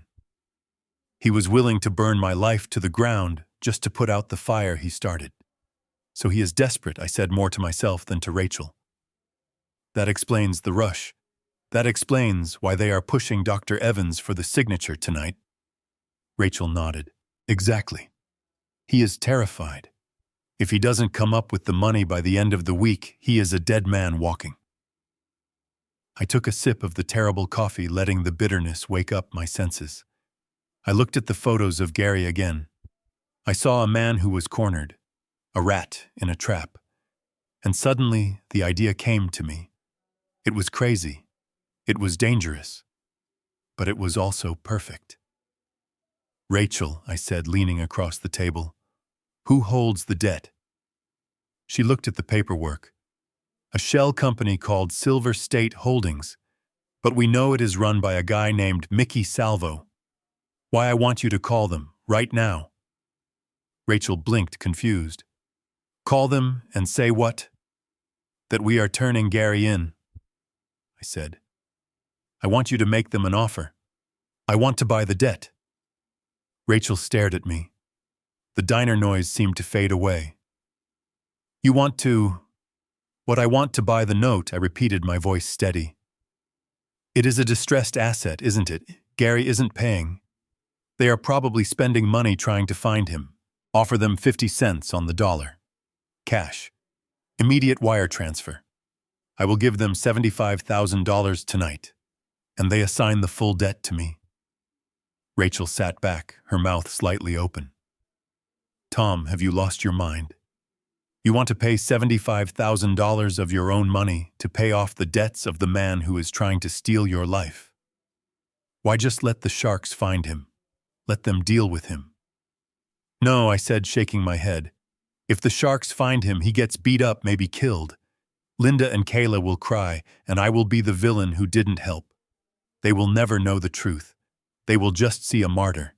And if he manages to trick Linda into signing over my assets, he pays them off and wins. I leaned in closer, my eyes locking onto hers. But if I own the debt, Rachel, then I own him. I become the creditor. I become the legal entity that holds the power to seize his assets, garnish his wages, and make his life a living hell every single day for the rest of his life. I don't want him dead. I want him owned. I want to be the nightmare he sees every time he closes his eyes. Rachel looked at me for a long time. She saw the resolve in my face. She saw that this wasn't an emotional decision. It was a tactical nuclear strike. She slowly pulled her phone out of her bag. This is unorthodox, Tom. And it is vindictive. Is it legal? I asked. Debt assignment is perfectly legal, she admitted. If they are willing to sell the paper, you can buy it. Make the call, I said. Rachel dialed the number. She put the phone on speaker, keeping the volume low. I listened as she navigated the conversation with the sharp professional tone of a woman who ate sharks for breakfast. She spoke to a representative, then a manager. She used words like immediate liquidity and non-performing asset. I could hear the hesitation on the other end, then the greed. $75,000 in hand was better than chasing a ghost for double that amount. They agreed. I pulled out my checkbook. The same checkbook I had used to pay for Kayla's tuition. The same checkbook that had been the source of all my grief. Now it was going to be my weapon. I wrote the check for $75,000. My hand didn't shake. I signed my name at the bottom with a flourish. Thomas Bennett. Rachel took the check. She tapped away on her tablet, drafting the assignment of debt agreement. She emailed it to the company, and within 10 minutes, we had a digital signature back. "It is done," Rachel said, looking at the confirmation screen. "You are now the sole holder of a promissory note for $150,000 owed by Gary Peterson. The terms are immediate repayment upon demand. Default interest rate is 25%. She looked at me with a mixture of fear and admiration. "You literally own him, Tom. If he can't pay you, you can take everything. His car, his future earnings. You can drag him into court every month for a debtor's exam." I took the file from her. I felt the weight of the paper in my hands. It was lighter than a brick, but it hit harder. I stood up and threw a $20 bill on the table for the coffee. "Thank you, Rachel," I said. "Bring the papers to the house tonight. When Dr. Evans asks for a signature, I will have one ready for him. But it won't be the one they are expecting." I walked out of the diner into the cool night air. The fear was gone. The hesitation was gone. I wasn't just an old man anymore. I was the bank, and the bank always wins. I got into the Uber and gave the driver my address. As we drove back toward the house where my wife and her lover were plotting my demise, I actually smiled. I couldn't wait for dinner. I couldn't wait to see the look on Gary's face when he realized that the man he called a wallet with legs had just bought the leash around his neck. I checked my watch. 4 a.m. The sun would be up soon. It was going to be a beautiful day for an eviction. I arrived back at the house just as the sun was beginning to bleed through the horizon, painting the sky in shades of bruised purple and gray. I slipped in through the side door, moving with the quiet precision of a ghost. I needed to be in position before the house woke up. I needed to become the confused, helpless old man they so desperately wanted to see. When I heard Linda's footsteps on the stairs an hour later, I was sitting at the kitchen table staring blankly at a carton of milk. I had unbuttoned my shirt unevenly and mussed my hair. I let my mouth hang slightly open, a caricature of senility that would have been comical if the stakes weren't life and death. Linda walked in tying her robe. She stopped when she saw me. Her eyes scanned me looking for cracks in the facade, but she found exactly what she was hoping for. "Tom?" she asked, her voice dripping with that sickeningly sweet tone she used for children and invalids. "You are up early. Did you sleep okay?" I looked up at her, slowly blinking, as if the light hurt my eyes. "Where is Buster?" I asked, my voice raspy. "I need to feed Buster." Linda froze. A slow smile spread across her face, predatory and cruel. "Buster, Tom, honey. Buster died 10 years ago. Don't you remember?" I frowned, looking around the kitchen with exaggerated confusion. But I just heard him barking. "He wants his breakfast." Gary walked in, then scratching his stomach. "What is going on?" Linda turned to him, her eyes shining with excitement. "He is looking for the dog," she whispered loud enough for me to hear. "The dead dog." Gary let out a low whistle. "Wow. He is really gone, isn't he?" That was fast. He walked over to me, clapping a hand on my shoulder. "It is okay, Tom. Buster is fine. He is playing on a farm. Why don't you sit down and let Linda make you some oatmeal? Soft food. Good for you." I let them guide me to the living room like a lost child. I sat on the sofa, staring at the television that wasn't even turned on. They moved around me, talking in hushed tones about lawyers, doctors, and signatures. They didn't even bother to leave the room anymore. To them, I was already furniture, a piece of inventory to be managed. Kayla came down around noon. She looked at me with a mixture of disgust and fake pity. "Hey, Tom," she said, not waiting for an answer. She turned to Linda. "Is the lawyer coming tonight? I really need to get that deposit for Greece sorted out. The prices are going up every hour." "Yes, sweetie," Linda assured her. "Dr. Evans and Mr. Sterling are coming at 7. Once Tom signs the papers, we will have access to everything. You can book your trip first thing tomorrow morning." Kayla sighed, flopping onto the chair opposite me. Good. It is so stressful waiting. She looked at me. You want to sign the papers, don't you, Tom? So we can take care of you.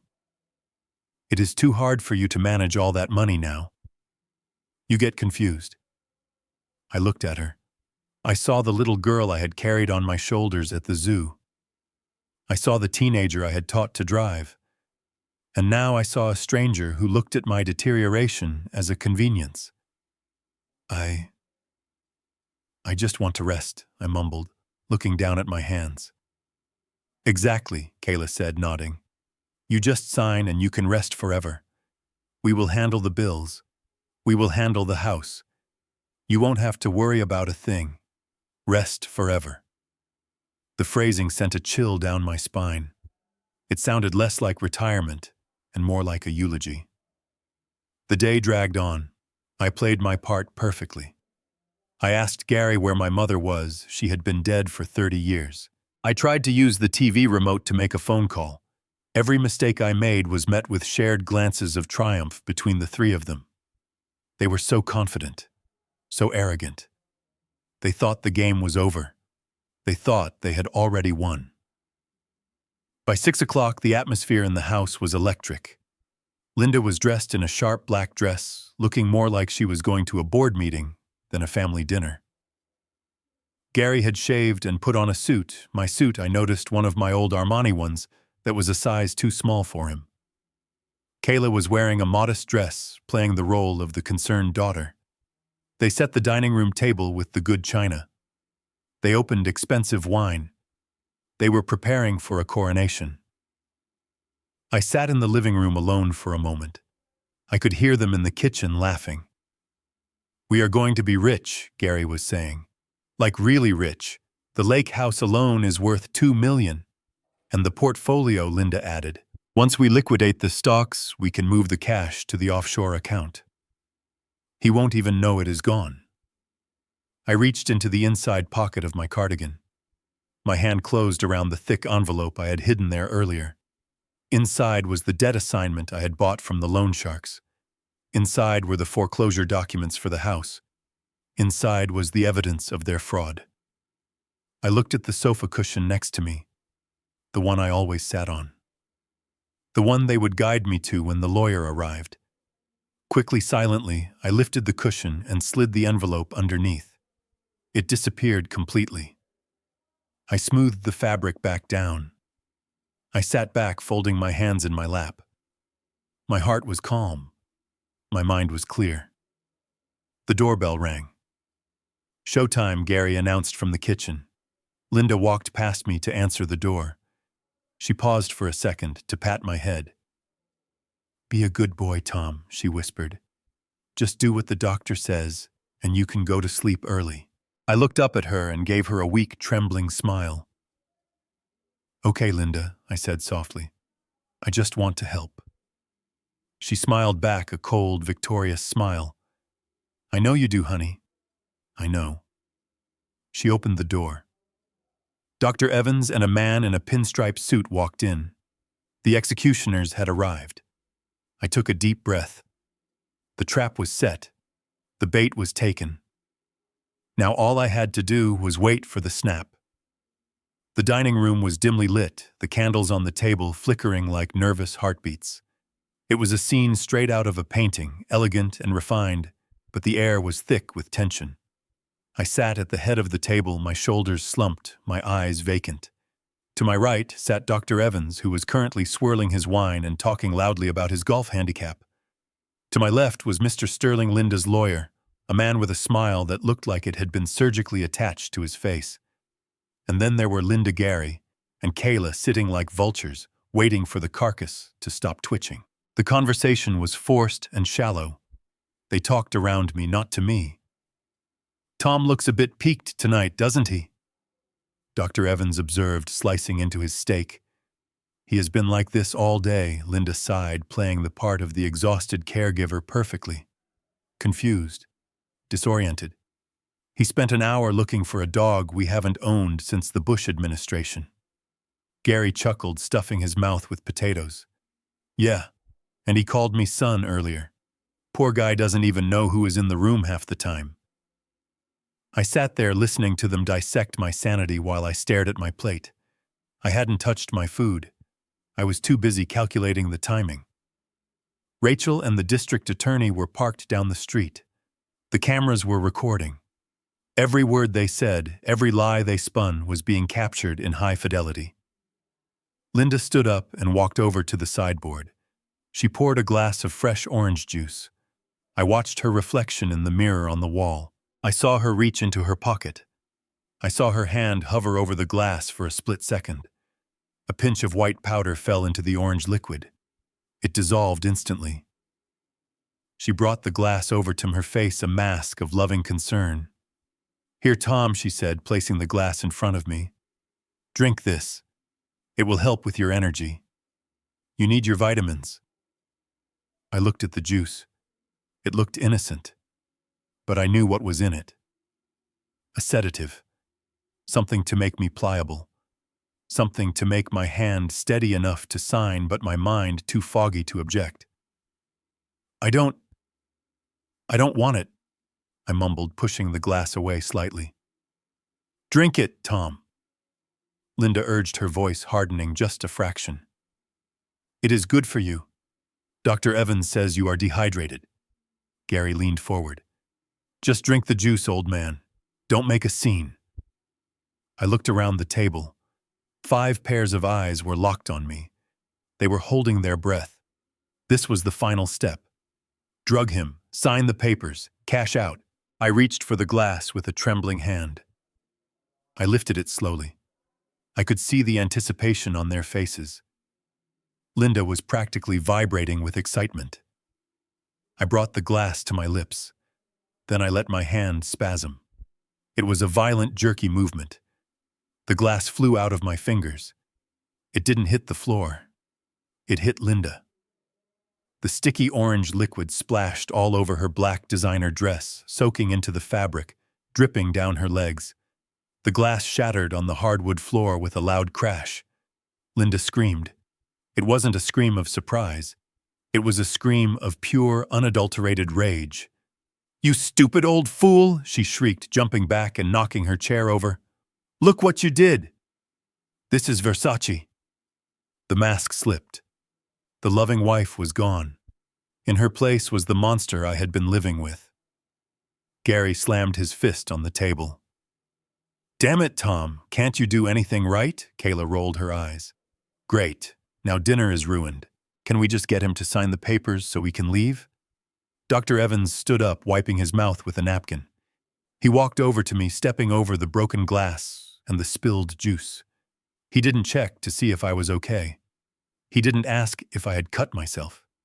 He reached into his briefcase and pulled out a stack of documents. "Calm down, everyone," he said smoothly. "It is just an accident. Tom is clearly struggling with his motor skills. That is to be expected with his condition." He placed the papers in front of me. He placed a heavy gold fountain pen in my hand. "Let's just get this over with, Tom." Dr. Evans said, his voice dripping with false reassurance. "This is just some paperwork for your insurance. Just a standard procedure to make sure you are covered for your medical needs. Sign here, here, and here." I looked at the papers. They weren't insurance forms. The bold letters at the top read, "Voluntary Conservatorship Agreement and Power of Attorney." I looked at the pen in my hand. It was my pen.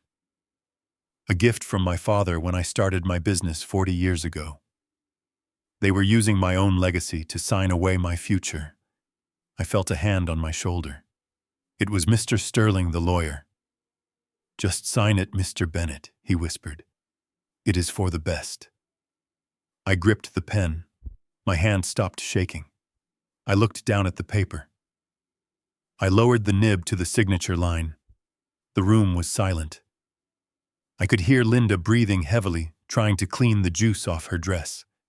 I could hear Gary tapping his foot. I pressed the pen to the paper. But I didn't sign my name. I stopped. I slowly lifted my head. I looked straight at Dr. Evans. Then I looked at Linda. Then at Gary. I let the confused, senile expression drop from my face like a heavy curtain. My back straightened, my shoulders squared. The fog in my eyes cleared, replaced by the cold, sharp look of a man who had negotiated million-dollar contracts while these people were still in diapers. Insurance, I asked, my voice steady, deep, and resonating with power. Linda stopped scrubbing her dress. She looked up. She saw the change. Her eyes widened in terror. Insurance for what? I continued staring Dr. Evans down until he took a step back. Insurance for the fact that you are about to lose your medical license, or insurance for the prison time you are all facing for conspiracy to commit fraud. Gary stood up, knocking his chair back. What did you say? I stood up too.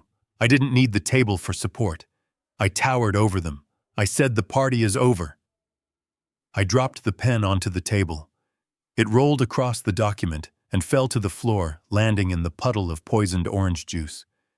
I reached under the cushion of my chair and pulled out the thick envelope I had hidden there earlier. I slammed it onto the table. The sound echoed like a gunshot. You wanted a signature, I asked, my voice cold as ice. I have something better. I have an indictment. Linda opened her mouth to speak, but no words came out. She just stared at me, realizing with dawning horror that the mouse she had been playing with was actually a lion. And the cage door was wide open. The silence in the room was absolute, broken only by the faint dripping of orange juice from the edge of the table onto the hardwood floor. It was a heavy, suffocating silence, the kind that precedes an explosion.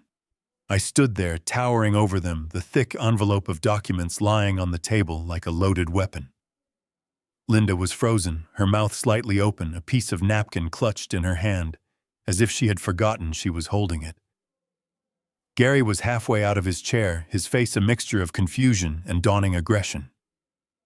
Dr. Evans looked like he wanted to dissolve into the wallpaper. I didn't rush. I let the moment stretch. I wanted them to feel the ground shifting beneath their feet. I wanted them to realize that the old man they had mocked, the man they had dismissed as a senile wallet, was actually the one holding the demolition switch. Indictment, Mr. Sterling, Linda's lawyer, finally choked out. He laughed nervously, a dry, cracking sound. Mr. Bennett, surely you are joking. We are just trying to help you manage your estate. There is no need for such dramatic language. I turned my gaze to him. He was a small man in an expensive suit, the kind of lawyer who chased ambulances and facilitated family betrayals for a retainer fee. Manage my estate? I asked, my voice calm, but carrying a dangerous edge. Is that what you call it? Because from where I am standing, it looks a lot like conspiracy to commit grand larceny. I picked up the envelope and slowly pulled out the first document. It wasn't the indictment yet. It was something far more personal to Linda. It was a deed. But not the deed they were expecting. You were so eager to get me to sign the conservatorship, I said, looking at Linda. You were so desperate to get control of this house. You thought that once Dr. Evans declared me incompetent, you would be the queen of the castle. You could sell it, mortgage it, kick me into a nursing home, and live off the equity. Linda glared at me, her eyes narrowing. It is our house, Tom. We are married. Whatever is yours is mine. And if you are sick, I have a right to protect our assets. Our assets, I repeated, tasting the bitterness of the lie. You keep using that word. But you never bothered to check the actual ownership of this property, did you? You just assumed that because I built it and because I lived in it, it was mine to give. I tossed the document onto the table. It slid across the polished wood and stopped right in front of Mr. Sterling. Read it, I commanded. Mr. Sterling picked up the paper. His eyes scanned the legal jargon. His face went pale. He looked up at me, then at Linda, then back at the paper. Oh no, he whispered. What? Linda snapped, grabbing his arm. What is it? Mr. Sterling swallowed hard. The property. It is not in Mr. Bennett's name. What do you mean? Linda shrieked. Of course it is. We have lived here for 15 years. It is held in a charitable trust. Mr. Sterling stammered, sweat beading on his forehead. The Bennett Trust for Disabled Veterans. I smiled. It wasn't a nice smile. 5 years ago, I said, addressing the room, I made a decision. I realized that I had been blessed in life and I wanted to give back. So I transferred the title of this house and the lake house into an irrevocable trust. The beneficiary is the Veterans Relief Fund. I walked slowly around the table, enjoying the look of absolute horror dawning on Linda's face. But I continued. I included a clause, a life estate clause. It states that Thomas Bennett has the right to reside in the property for the remainder of his natural life, provided he remains physically and mentally capable of maintaining the premises. I stopped directly behind Dr. Evans. I placed my hands on the back of his chair. He flinched. However, I said, leaning in close to his ear, there is a termination clause. If the resident is declared mentally incompetent, or if a conservator is appointed because the resident can no longer manage his own affairs, the life estate automatically terminates. The trust takes immediate possession of the property to liquidate it for charity. I stood up straight and looked at Linda. Do you understand what that means, Linda? It means that the moment your friend Dr. Evans signs that paper declaring me senile, you don't get the house. I don't get the house. The locks get changed by the trust administrators within 24 hours. I pointed to the paper Mr. Sterling was holding. So go ahead, sign it. Declare me incompetent. You won't be taking control of my estate. You will be evicting yourself. You will be homeless by tomorrow afternoon. And because the trust is irrevocable, not even I can stop it now. You played yourself. Linda stared at me. Her face had lost all its color. She looked like a ghost. She turned to Mr. Sterling, shaking him violently. Is that true? Tell me he is lying. It appears to be airtight. Mr. Sterling mumbled, terrified. If we proceed with the competency hearing, the house goes to the veterans. You idiot! Linda screamed, shoving the lawyer away. She stood up, knocking her chair over again. She looked wildly around the room as if looking for a way out. We have nowhere to go. You told me we could sell it. You told me it was worth $3 million. It is worth $3 million, I agreed calmly. To the veterans. To you, it is worth $0. Kayla, who had been silent until now, suddenly burst into tears. But what about my trip? What about the lake house? You said I could have the lake house. I laughed. A short, sharp bark of laughter. The lake house is in the same trust, Kayla. You were never getting it. You were carving up a turkey that didn't belong to you. Gary, who had been sitting in stunned silence, finally snapped. The realization that his payday had just evaporated, that his golden parachute was actually an anvil, was too much for his desperate mind to handle. He stood up, his face purple with rage. He kicked his chair back, sending it crashing into the china cabinet.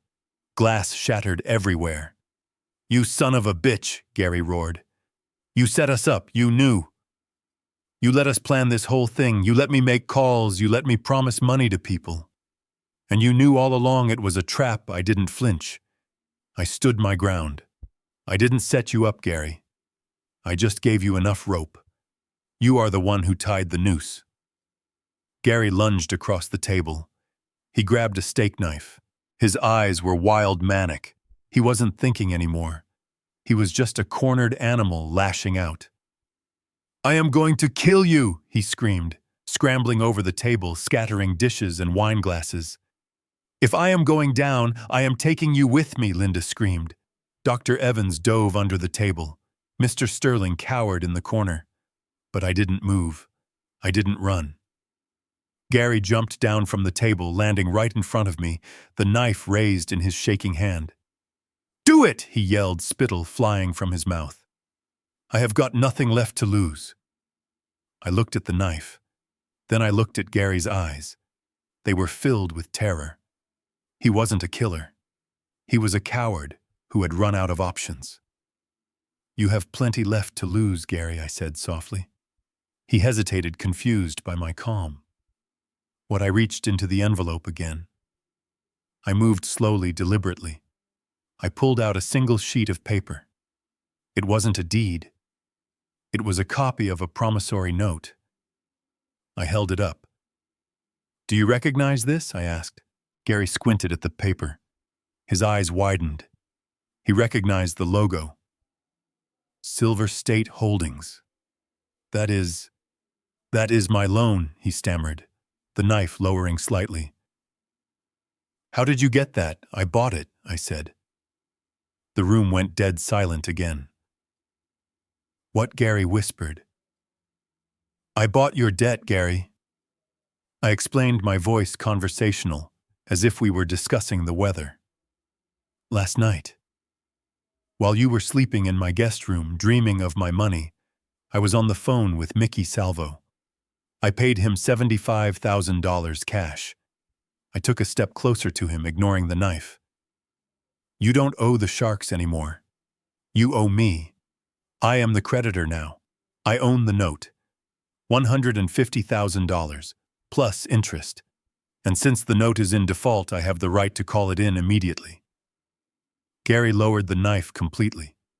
His hand went limp. He looked like he had been punched in the gut. You own my debt. I own you, I corrected him. I can garnish your wages for the rest of your life. I can seize any asset you ever acquire. I can drag you into court every single month. I can make sure you never get a loan, a credit card, or a lease ever again. You are my indentured servant, Gary. I reached out and gently took the knife from his hand. He didn't resist. He was broken. So I said, tossing the knife onto the table with a clatter.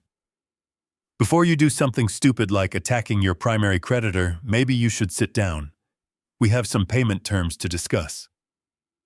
Gary collapsed back into his chair. He put his head in his hands and started to sob. It was a pathetic, broken sound. Linda looked at Gary, then at me. She realized the shift in power was absolute. She wasn't dealing with a husband she could manipulate anymore.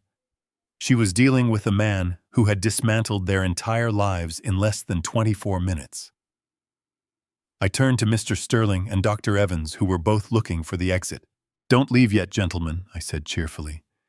We haven't even gotten to the criminal charges yet. I pulled out the rest of the documents from the envelope.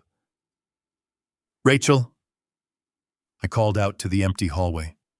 You can come in now. The front door opened.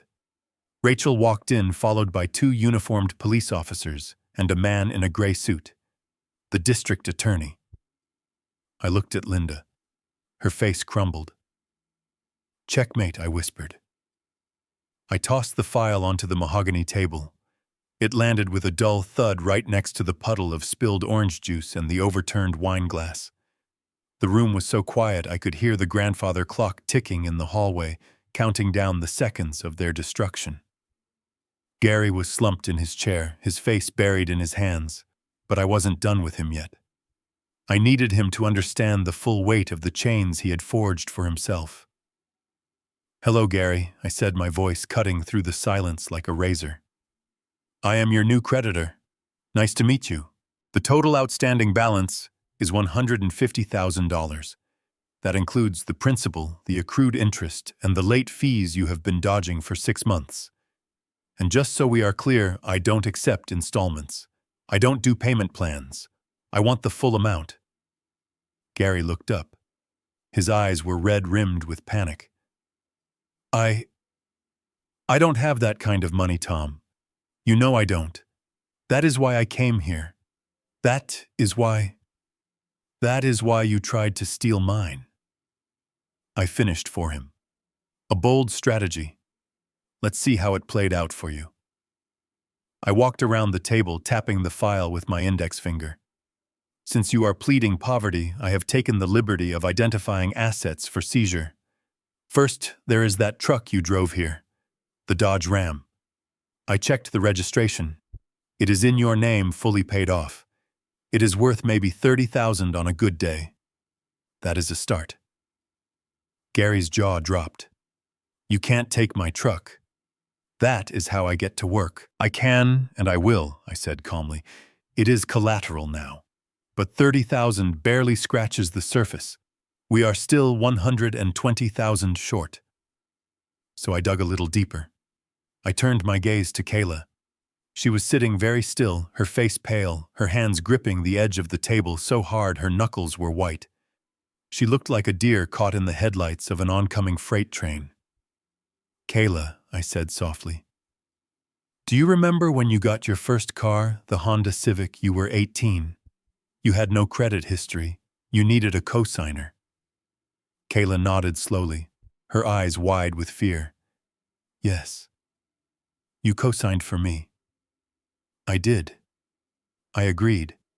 But do you remember 3 months ago when you wanted to trade it in for the upgrade?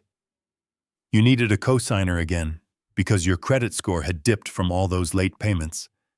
I told you I was busy with work, so I couldn't come to the dealership. I told you to ask your father. Kayla looked at Gary, then back at me. She swallowed hard. Yes. Gary signed it. I smiled. It was a cold, humorless smile. Gary signed as the primary borrower. I corrected her. But the dealership required a guarantor for the loan because Gary's credit is, well, non-existent. So they sent over the paperwork for a guarantor. You brought it to me, remember? You were in a rush. You said, Tom, just sign this so I can get the car. Kayla nodded again, tears starting to spill down her cheeks. I didn't sign it, Kayla, I said. I told you to sign it. I told you it was just a formality to acknowledge you were the driver. You were so excited about the new car, you didn't even read the fine print. You just signed where the little sticky note told you to sign. I pulled another document from the file. I held it up for her to see. This isn't just a car loan agreement, Kayla. This is a personal guarantee. It says that the guarantor is jointly and severally liable for all debts and obligations of the primary borrower, not just the car loan, all debts. The room seemed to drop 10 degrees. Kayla stared at the paper. It means, I continued, my voice devoid of pity, that by signing this you legally tied your financial future to Gary's. You agreed to cover his liabilities if he defaulted. And guess what? He just defaulted. Kayla's scream was primal. No. That is not true. You tricked me.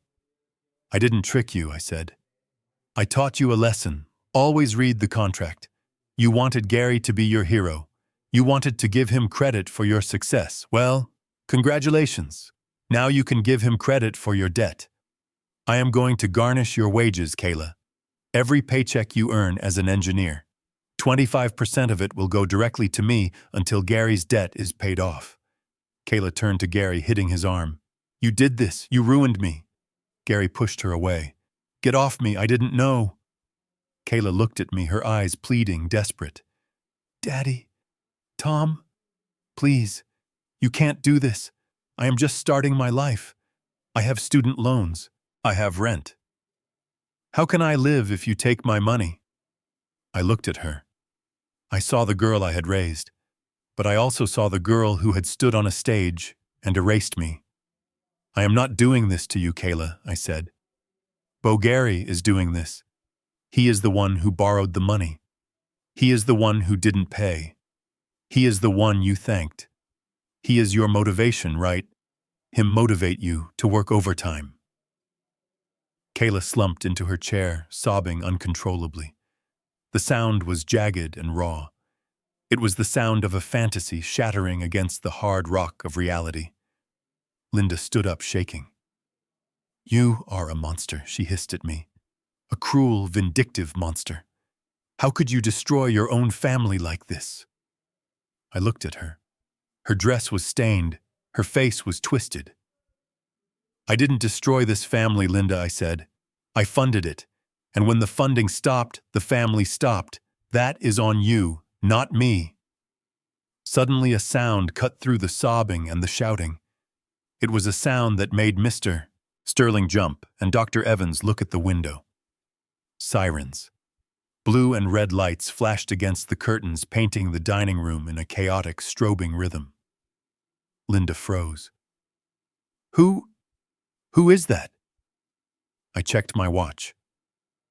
Right on time. That would be the police, I said. And probably the district attorney. Linda backed away. Police, why we haven't done anything illegal yet. We didn't sign the papers. You can't arrest us for thinking about it. I shook my head. Oh, Linda, this isn't about the conservatorship. That was just the icing on the cake. This is about the tuition. I walked over to the table and picked up the last piece of paper. It was a bank record. Remember the $65,000 I gave you to pay off Kayla's loans? I asked. Linda went pale. Her eyes darted to the door. You didn't pay the school, Linda, I said. You transferred it to a shell account. Then you moved it to Gary's account to pay his gambling debts. But he didn't pay the debts.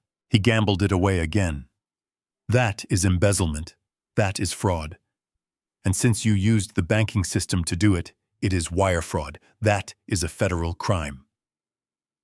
The front door burst open. I heard heavy boots on the hardwood floor, voices shouting. Clear! Rachel walked into the dining room flanked by two officers. She looked at the scene, the broken glass, the crying girl, the man with the knife on the table, the woman shaking in a stained dress.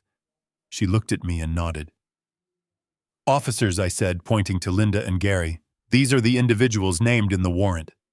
Linda screamed as the officer grabbed her wrist.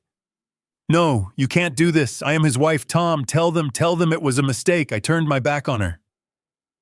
I walked over to the window and looked out at the flashing lights. It was a mistake, Linda, I whispered to the glass.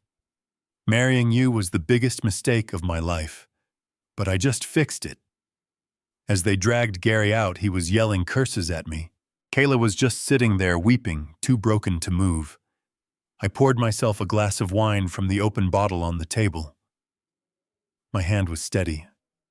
I took a sip. It tasted like victory.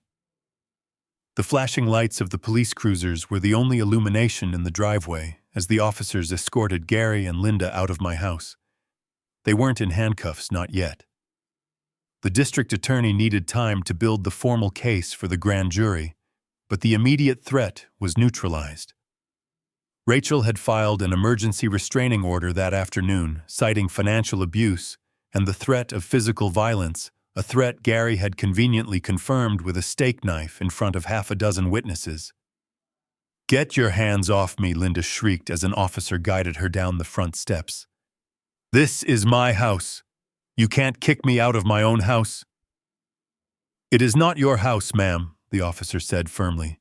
And right now you are trespassing. You have 5 minutes to collect your personal essentials and vacate the premises. I stood in the doorway, leaning against the frame, watching the spectacle. It was tragic, in a way. To see the woman I had shared a bed with for 15 years reduced to this, a screaming, desperate creature, clawing at the remnants of a life she had forfeited. Gary was less vocal. He was practically sprinting toward his truck, or rather, the truck he thought was his. He fumbled with his keys, looking over his shoulder, as if he expected me to chase him down with a bill collector's ledger. Wait, Gary, Linda yelled, seeing him bolt. Wait for me. We need to stick together. Gary didn't even slow down. He wrenched the door of the Dodge Ram open. Stick together. Are you crazy? You are the one who got me into this mess. You said he was senile. You said it would be easy. He jumped into the driver's seat and slammed the door. The engine roared to life. Kayla ran after him, her graduation heels clicking frantically on the pavement. Daddy, wait. Take me with you. I can't stay here. She reached for the door handle of the truck. Gary locked it from the inside. He rolled down the window just an inch. Get away from the truck, Kayla, he shouted. I don't have room for you. I have enough problems without dragging a deadbeat cosigner around. He gunned the engine and peeled out of the driveway, the tires screeching against the asphalt. He didn't look back. He left his daughter standing in the exhaust fumes sobbing, realizing that her hero was nothing but a coward in a stolen truck. Linda caught up to Kayla, trying to hug her. Kayla pushed her away so hard Linda stumbled into the bushes. "Don't touch me," Kayla screamed. "This is all your fault. You made me lie to him. You made me sign those papers. I watched them turn on each other." The wolf pack had disbanded the moment the prey fought back. Now they were just starving animals fighting over scraps. The officers herded them toward Linda's car. They drove away into the night, leaving behind a silence so profound it felt heavy. Rachel walked up the steps and stood beside me. She watched the taillights disappear around the corner. "It is done," she said quietly. "The locks will be changed in an hour. The forensic accountants will start on the bank records tomorrow. We will recover most of the cash, Tom. And with the debt leverage, Gary will be paying you until he is 90. I nodded. I felt lighter. The weight that had been crushing my chest for weeks, the doubt, the fear, the betrayal, it was all gone. "Thank you, Rachel," I said. "Send the bill to my office. And double it." She smiled and squeezed my arm. "Get some rest, Tom. You earned it." She walked to her car and drove away. I went back inside. The house was a mess. Broken glass, spilled wine, a ruined dinner. But for the first time in years, it felt clean. The toxicity had been flushed out. I walked through the empty rooms. I looked at the photos on the wall, the lies captured in frames. I took them down one by one and dropped them into the trash bin. I walked into my office and sat at my desk. I picked up the phone and dialed a number I had saved years ago but never had the courage to call. "Hello," a voice answered. "Chicago Realty, this is Sarah." "Sarah, this is Tom Bennett," I said. "I want to list the house." "Oh, Mr. Bennett, are you looking to downsize?" "No," I said, looking at the empty safe. "I am looking to liquidate. Sell it all. The furniture, the art, the house. Everything. Put it on the market tomorrow." "And where will you be moving to?" she asked. I leaned back in my chair and looked at the map of America on my wall. I traced the winding line of the highways with my eyes. "Get me a listing for a Class A motorhome," I said. "Something sturdy. I am going fishing. Indefinitely." I hung up. I walked back to the dining room. I grabbed the bottle of vintage Cabernet that Gary had opened but never finished. I poured a glass. I walked over to my favorite old leather armchair, the only piece of furniture I planned to keep. I sat down and took a sip. The wine was rich, complex, and tasted of dark berries and oak. It tasted like freedom. I was alone. I had no wife. I had no daughter. I had a big empty house and a legal battle ahead of me. But as I sat there listening to the silence, I smiled. A real, genuine smile. I had lost a family that never loved me, but I had found the man I used to be. The fighter, the builder, the survivor. I raised my glass to the empty room. To Tom Bennett, I whispered, "Welcome back." The silence of that empty house was just the beginning. 6 months have passed since the night the police lights painted my living room walls red and blue. I am no longer in Chicago. I sold the house for a cash offer 3 weeks after the incident, liquidating the last physical tie to a life that had been a lie. I am currently parked by a trout stream in Montana, sitting in the doorway of a 40-foot Winnebago that costs less than the tuition I paid for Kayla, but feels like a palace because it is mine. Rachel calls me every Friday with updates. They are the only reality checks I allow into my new world. Gary didn't go to prison, not yet. He took a plea deal to avoid the fraud charges, but he couldn't escape the debt. The legal system works slowly, but my promissory note works fast. Rachel garnished his wages the moment he got a job at a car wash. Every week, 25% of his paycheck is deposited into my account. It isn't about the money, it amounts to pennies, but every time his phone buzzes with that notification, he remembers me. He remembers the man he called a wallet with legs. Now I am the hand in his pocket. Linda wasn't so lucky. The embezzlement charge stuck. She avoided jail time by agreeing to full restitution and probation, but a felony record at 58 is a death sentence for a socialite's lifestyle. She lives in a one-bedroom apartment on the edge of town, working retail to pay back the $65,000 she stole. The friends she tried to impress. They vanished the moment the credit cards stopped working. And Kayla. Yesterday I received a notification on my phone. It wasn't a text or a call. It was a Venmo transaction. Plus $50 note for the credit card debt. I'm sorry, Tom. It was the first installment. Rachel told me Kayla didn't go to Europe. She is working as a junior engineer, living with 3 roommates, trying to dig herself out of the hole her hero father dug for her.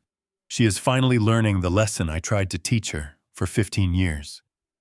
Gratitude is expensive, but freedom is free if you earn it yourself. I didn't reply to the transaction. I didn't send a thumbs up emoji. I simply transferred the $50 into a savings account I set up for her future, one she won't know about until she learns to value the dollar. I took a sip of my coffee, watching the sun rise over the mountains. The air was crisp, clean, and honest. I had lost a wife, a daughter, and a home. But looking at the river, realizing I didn't have to check a bank account, didn't have to wonder if I was being lied to, and didn't have to buy anyone's affection, I realized something important. I hadn't lost anything. I had simply taken out the trash. Sometimes the hardest part of standing up for yourself is realizing that the people you are fighting are the ones you once fought for. We are taught that family is everything, that blood is thicker than water. But when that blood becomes toxic, when family becomes a cage, loyalty is just another word for self-destruction. Real family doesn't require you to set yourself on fire to keep them warm. Respect is the minimum price of admission to your life. If they can't pay it, revoke their access. You are not a resource. You are a person, and you are worth defending. If this story resonated with you, or if you have ever had to cut ties to save your sanity, let me know in the comments below. What would you have done in my shoes?